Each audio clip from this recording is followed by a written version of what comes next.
chega uma hora que cansa, né? Muita coisa, e outra, a pandemia também, então é um contexto diferente, um contexto que a gente fica mais cansado, né? Complicado. Mas o que eu tava falando é que meus primeiros textos eram bem ruins também, e hoje eu ainda tenho muito a aprender, eu continuo sem fazer textos perfeitos, mas foi um texto ok para conseguir entrar no vestibular, né? Entrar na faculdade, então já é alguma coisa. E aí o que eu aprendi eu compartilho aqui com vocês.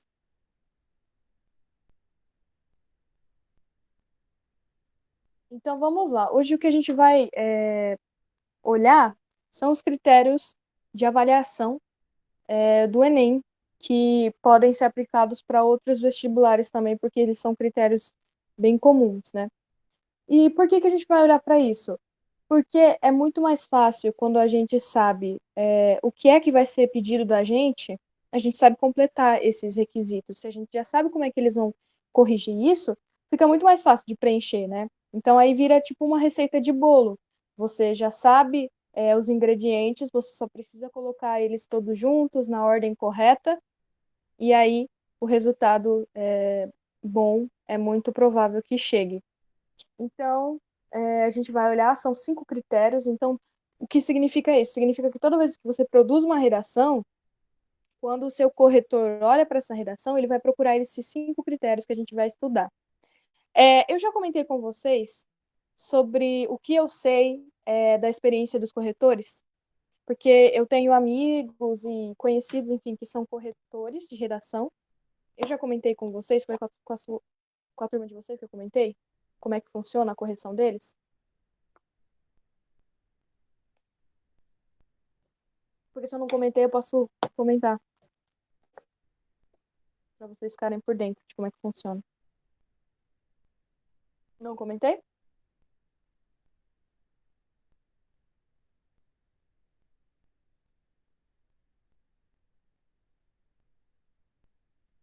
Beleza.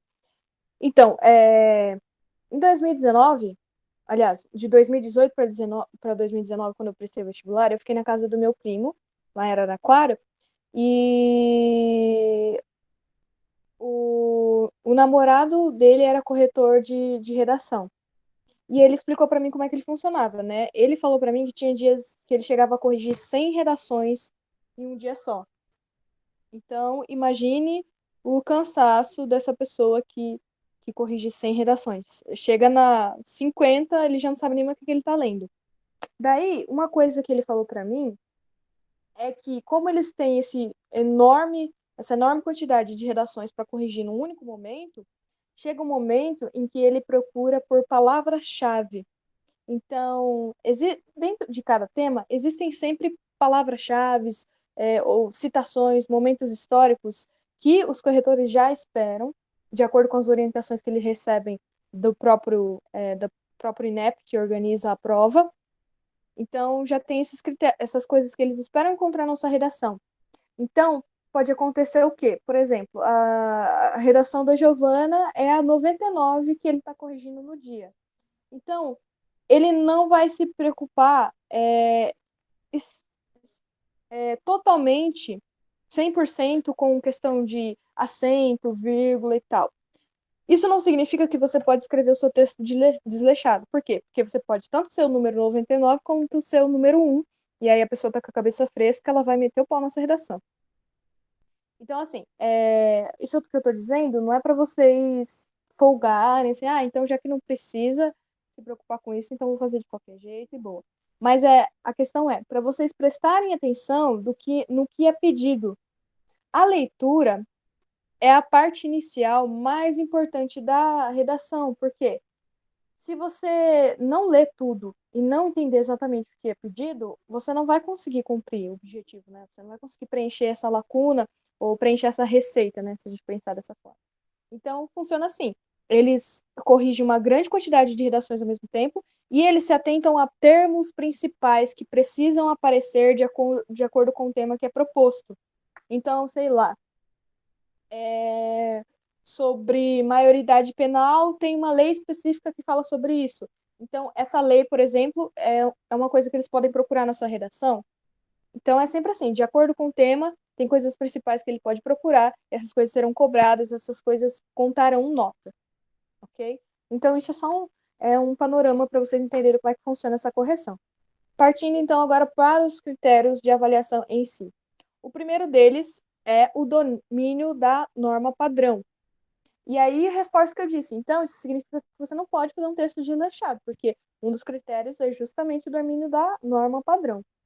Então, olha lá. O candidato deve demonstrar conhecimento das características da língua escrita, bem como da norma culta. Logo, a sintaxe de concordância verbal e nominal, olha só, a gente estudou, hein? De regência verbal e nominal e de colocação pronominal deve ser respeitada, não se esquecendo da importância da pontuação para a construção de enunciados coerentes. Os aspectos ortográficos também devem ser considerados, lembrando-se de que, além do erro, também será analisado a recorrência, a frequência desse erro e o tipo e a gravidade do erro cometido.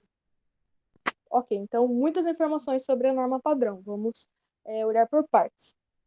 Bom, primeiro, o mais importante aqui, o nosso texto precisa ser coerente e coeso.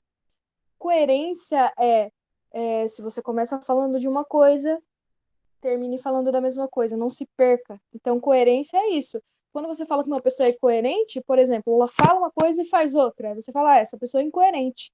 Não entendo, porque se ela fala uma coisa, ela deveria fazer essa coisa, mas ela só faz e não, ela só fala, mas não faz. Então isso é ser incoerente.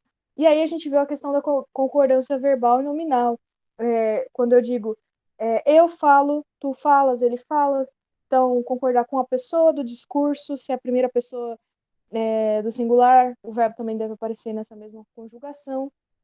Se é a menina singular, então é a, não é as, então não pode ser as meninas, os problema, mais errado ainda, né? Enfim, nesse ponto, o que é importante a gente lembrar? Que, primeiro, a gramática que aparece no vestibular, ela é a gramática normativa, que diz respeito às normas. No nosso dia a dia, no vocabulário do dia a dia, na conversa, não tem problema esses erros em relação, tipo, à norma padrão normativa, que são distoâncias, né, quando a gente se desvia um pouco disso. Não tem problema as nossas gírias, os nossos dialetos, tudo isso, na verdade, é muito bom, enriquece a língua de um país, é importante que a gente tenha isso. Variação linguística é muito importante. Inclusive, ela é tema de questões também durante o vestibular. Só que não é disso que se trata a redação. A redação, ela pensa na língua portuguesa como uma instituição, como algo maior que rege um país. Então, não importa onde eu more, não importa a cidade, não importa a minha família, existe uma língua portuguesa que é a norma padrão. Então, nesse momento da redação, você tem que esquecer, por exemplo, se você é como eu, de Pederneiras, e fala bigão para se referir à garrafa PET, quando eu estou escrevendo uma redação, se eu tiver que falar da garrafa PET, eu tenho que falar garrafa PET e não bigão. Então, é importante lembrar isso, que a fala se difere da escrita, e nesse momento vocês têm que priorizar as regras de escrita. Por isso, as nossas aulas de gramática, que são muito importantes. E ali, quando ele diz concordância verbal e nominal, regência também é no mesmo sentido, colocação pronominal, então usar os pronomes corretos, né, para se referir. Pronome é aquele termo que substitui o nome, né? Então, por exemplo, se eu digo a Camila é alta. Aí eu quero falar outra coisa sobre a Camila, mas eu não vou repetir Camila de novo, vou dizer ela. Ela também gosta de chocolate. Então, a Camila é alta, ela também gosta de chocolate. Esse ela é o pronome. Então, eu preciso usar os pronomes corretos para se referir ao sujeito da oração. Não poderia ser, por exemplo, eles. Por quê? Porque se é a Camila, então é uma singular e é feminina. Então não pode ser, eu não posso usar o pronome eles, que é masculino e plural. Ok? Outra coisa é a pontuação e a construção de enunciados coerentes. Pontuação é aquilo, gente. Se você não põe os pingos nos is, saiba que, além de ser uma expressão popular, né? Eu preciso colocar os pingos nos is, pingo no i também desconta nota. Pode parecer muito radical, mas se ele tem aquele pingo, coloque. Não tenha preguiça de botar todos os acentos, mesmo que no seu WhatsApp, no seu dia a dia, você não coloque. Por exemplo, sei lá, qualquer palavra do seu dia a dia que você vai usar na redação, né, no contexto formal, se tem i, que tem acento, bota esse acento lá, não deixa passar. Põe acento circunflexo, põe o tio, põe a cedilha, põe tudo que tem direito, certo? E quanto a enunciados coerentes, enunciado, gente, enunciado é toda a mensagem que se deseja passar. Então, uma frase é um enunciado. Então, construir enunciados coerentes é aquilo que a gente tinha conversado com vocês inicialmente. Falar coisas coerentes. A mais B é tal coisa. Se você fala assim, A vale 10, B vale 10, significa que A mais B é 20. Isso é ser coerente. Se você deu um nome, deu outro, o resultado precisa ser esse. Se o resultado é diferente, alguma coisa de errado tem. Então, você não está sendo coerente na sua explicação, no seu enunciado. Lembrem-se, a redação é um texto que tem um objetivo, ele quer passar uma mensagem, quer convencer o leitor de alguma ideia. Então, você precisa ser coerente, senão você não vai convencer. Então, você não vai cumprir o objetivo do texto, né, do tipo de texto, e por isso não vai tirar nota. Ok? Então, e ele reforça ali no final que toda vez que você errar, o corretor vai procurar de novo esse erro. Porque ele vai. Sabe por quê? Porque ele quer saber se você errou só porque você esqueceu, ou se você realmente não sabe que aquilo está errado e vai voltar a aparecer se aquilo é frequente no seu texto. Por isso que eu falo para vocês: pontuem tudo, coloquem todas as vírgulas, tudo que tiver direito, coloque. Porque se você não colocar, ele vai procurar de novo o mesmo erro, e se ele achar, ele vai só descontar nota. Descontar, descontar, descontar. E vocês sabem que de vírgula em vírgula, de ponto em ponto, é 200 pontos que vão aí. Porque cada um desses critérios vale 200 pontos. São 5 critérios, a redação vale no máximo 1.000 pontos. Então, 5 vezes 200, 1.000. Então, pensou perder 200 pontos só por causa de vírgula e de pontinho? Não pode dar bobeira, hein? Alguma dúvida sobre esse critério? Se não, podemos seguir.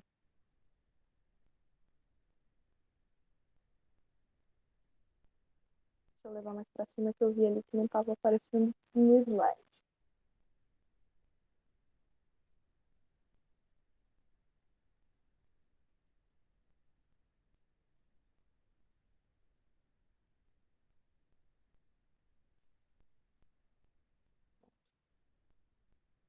Ok. O segundo critério de avaliação é compreensão da proposta de redação. Então, vamos lá. Para compreender a proposta, é importante que o candidato aplique seus conhecimentos em diversas áreas do conhecimento. Por exemplo, se um texto da prova, em geral, apresentar um gráfico, ele deverá explicar, além da interpretação, o conhecimento de matemática ou de física. Se fala sobre o desmatamento, ele deverá aplicar conhecimento de biologia, geografia, por exemplo. E se há um texto em linguagem não verbal, uma imagem, né, uma propaganda, uma tirinha, além de adicionar seus conhecimentos linguísticos, dependendo do que a imagem propõe, deverá demonstrar conhecimento na área de artes também. Por isso, quanto maior for o conhecimento de mundo do candidato, conhecimentos adquiridos na escola e na vida, maior será a sua capacidade de leitura. Isso reforça aquele ponto que eu tinha comentado inicialmente, que é a importância de você ler tudo e garantir que você está realmente entendendo o que está se pedindo. Essa segunda competência, ela está muito relacionada com a sua capacidade de relacionar os conteúdos que são abordados. Então, por exemplo, quando cai um texto sobre desmatamento, se você lembra de alguma questão que você aprendeu na aula de biologia, isso é ótimo. Então, isso é interpretação. Você está sabendo estabelecer vínculos, uma ponte entre o assunto que está ali na sua frente e outro que você já aprendeu em outro momento. É sobre isso que se trata esse ponto. Em ler, e realmente conseguir entender, compreender o que está escrito ali. E a interpretação é esse processo de você leu, entendeu e foi capaz ainda de estabelecer uma relação com outro conteúdo. Isso é interpretação. É sobre isso que se trata esse segundo ponto, esse segundo critério de avaliação. Você realmente compreendeu? Se você escrever de acordo com o que é pedido, isso é prova de que você compreendeu. Mais 200 pontos para você. Seguindo. Critério número 3. Os verbos que comandam a avaliação da redação do Enem são relacionar, selecionar, organizar e interpretar. Nesse item, busca-se a capacidade do candidato de defender um ponto de vista. Sua capacidade de defender um ponto de vista. Muita atenção nisso. O Enem exige que o candidato redija um texto dissertativo argumentativo. Portanto, além dos conhecimentos específicos dessa estrutura textual, o candidato deverá, a partir dos fatos, das opiniões e dos argumentos apresentados, interpretar, relacionar, selecionar e organizar o que foi apresentado pelos textos motivadores, sem, no entanto, fazer cópia deles. Então, tem um pouco de relação com o que eu vinha dizendo, mas aqui ele quer o seguinte: você entendeu o que está sendo pedido? Beleza. Então, agora defenda o seu ponto de vista. Relacione esse texto que aparece para você, os textos motivadores, com seus conhecimentos adquiridos ao longo da vida, sem fazer cópia, porque você vai trazer da sua autoria. O que você pode fazer é menção a um momento histórico, citação, trazer dados estatísticos. Então, isso são fatos. Então, fato não é cópia. A questão é como você usa esses fatos, que é tudo aquilo que a gente já vem trabalhando, como argumentar, como construir uma boa argumentação, como fazer citação, que foi a nossa última aula, né, de redação. Então, esse item aqui, ele é para saber como é que você vai defender o seu ponto de vista a partir desses conhecimentos adquiridos ao longo da vida, sem copiar, nunca copie o texto motivador. O que você pode tirar dele são as informações que são fatos, ok? Então, se o texto motivador traz um dado estatístico, sim, você pode utilizar esse dado estatístico na sua redação. Mas copiar a ideia por trás daquele por trás daquele texto, isso você não pode. Se você fizer, menos 200 pontos. É plágio, não pode.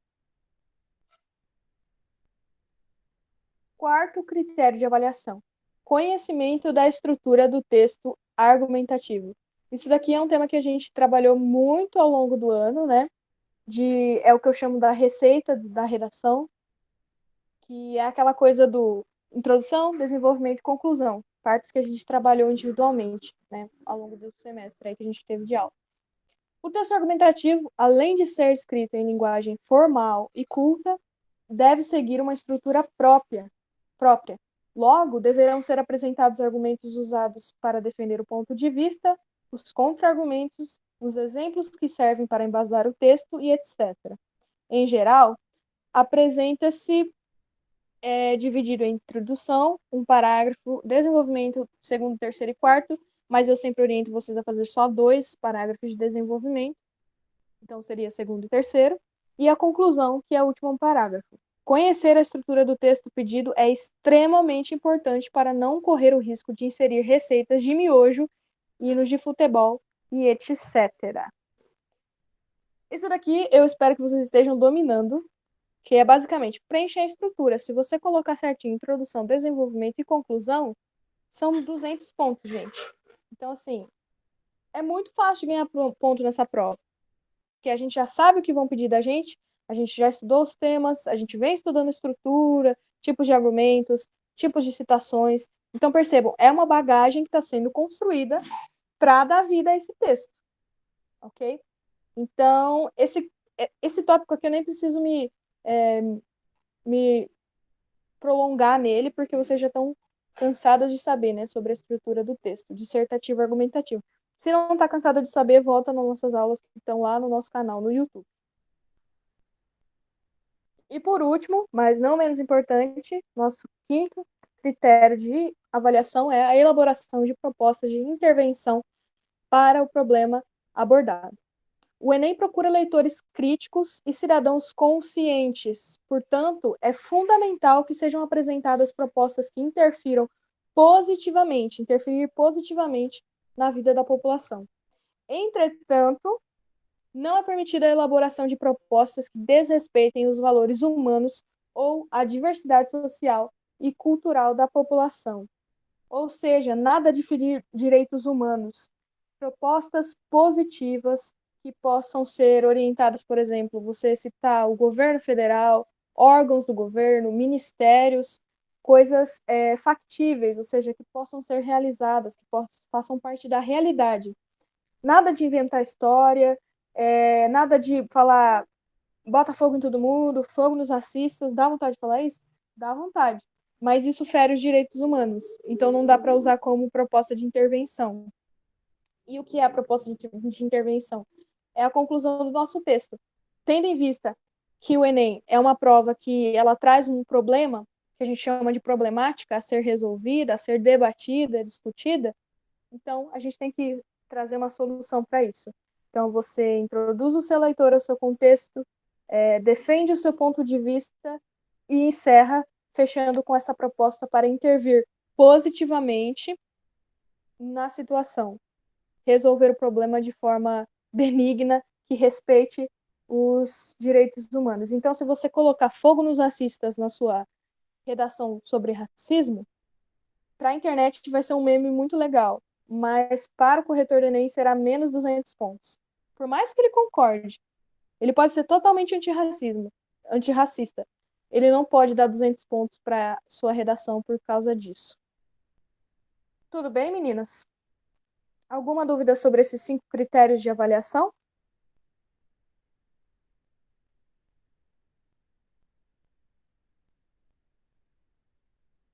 Então, eu vou disponibilizar esses slides para vocês. Novamente, reforçando, façam redações, treinem tudo isso e vocês vão arrasar no vestibular. Não tenho dúvida disso, como já corrigi redações de vocês e acompanhei a evolução que vocês estão tendo, tá bom? Então, o que eu tinha preparado para hoje era isso. Amém. E então a gente vai se ver na próxima semana. Boa noite para vocês. Bom descanso. Qualquer coisa podem chamar.